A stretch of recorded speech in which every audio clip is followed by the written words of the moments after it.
ഓട്ടിസമാണ്. അത് ഓട്ടിസം ഒരു അസുഖമാണ്. അത് പ്രത്യേകിച്ച് ഒരു നെഗറ്റീവ് കമൻ്റ് അല്ല. പക്ഷെ ഇല്ലാത്ത ആൾക്കാർക്ക് ഉണ്ട് എന്ന് പറഞ്ഞ് പരത്തുന്നത് കുറേ കമൻറ്റുകൾ. എനിക്ക് കുട്ടികളുണ്ടാവില്ല എന്നൊക്കെ പറഞ്ഞിട്ടുള്ള കമൻറ്റുകളും, കുട്ടികളുണ്ടാവാത്ത കുറേ ആൾക്കാരുണ്ട്. അപ്പോൾ അത് ഒരു നെഗറ്റീവ് അല്ല. പക്ഷെ ഒരു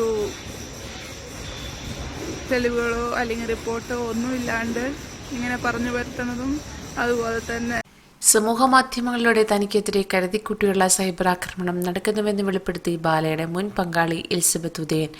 നെഗറ്റീവ് കമന്റുകൾ പോസ്റ്റ് ചെയ്ത് തന്നെ നാണം കെടുത്തിയാൽ വീഡിയോ ഇടുന്നത് നിർത്തുമെന്നും ആരും കരുതണ്ടെന്നും താൻ ആനെ ഉപദ്രവിക്കാൻ പോകുന്നില്ലെന്നും സ്വന്തം യൂട്യൂബ് ചാനലിൽ പങ്കുവച്ച വീഡിയോ വ്ലോഗിലൂടെ എലിസബത്ത് പറഞ്ഞു.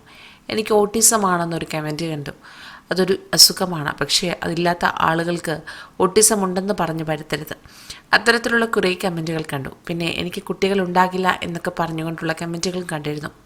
അതിനുള്ള തെളിവുകളും റിപ്പോർട്ടുകളും ഇല്ലാതെ പറഞ്ഞു പരത്തുന്നത് നല്ലതാണോ എന്ന് എനിക്കറിയില്ല. നിങ്ങൾ എന്തൊക്കെ ചെയ്താലും ഞാൻ ഇനിയും വീഡിയോസ് ഇടും. ഒരുപാട് നാണം കെട്ടും ചതിക്കപ്പെട്ടുമൊക്കെയാണ് ഇവിടം വരെ എത്തിയത്. ആ മോശം അവസ്ഥയിൽ നിന്നും പിടിച്ച് വരികയാണ്.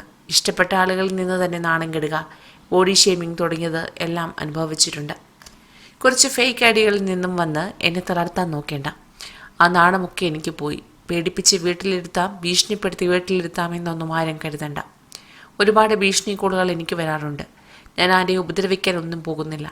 എൻ്റെ കാര്യം നോക്കി ഞാൻ നടക്കുകയാണ്. എന്നെ നാണം കെടുത്തിയും പേടിപ്പിച്ചും ഇതൊന്നും നിർത്താനാകുമെന്ന് ആരും കരുതണ്ട. ഏറ്റവും മോശമായ അവസ്ഥ അതിജീവിച്ചുകൊണ്ടാണ് ഞാൻ ഇവിടം വരെ കയറി വന്നതും മുന്നോട്ട് പോയിക്കൊണ്ടിരിക്കുന്നതും. നെഗറ്റീവ് കമൻറ്റുകൾ ഇടുന്നത് കൊണ്ട് നിങ്ങൾക്ക് പൈസ കിട്ടുന്നുണ്ടാകും. എന്നെ എത്രയൊക്കെ മോശം പറഞ്ഞാലും ഞാൻ ഇനിയും വീഡിയോസ് പോസ്റ്റ് ചെയ്യും, എലിസബത്ത് പറഞ്ഞു. കൂടുതൽ വാർത്തകൾക്കായി ഈ ചാനൽ സബ്സ്ക്രൈബ് ചെയ്യുക.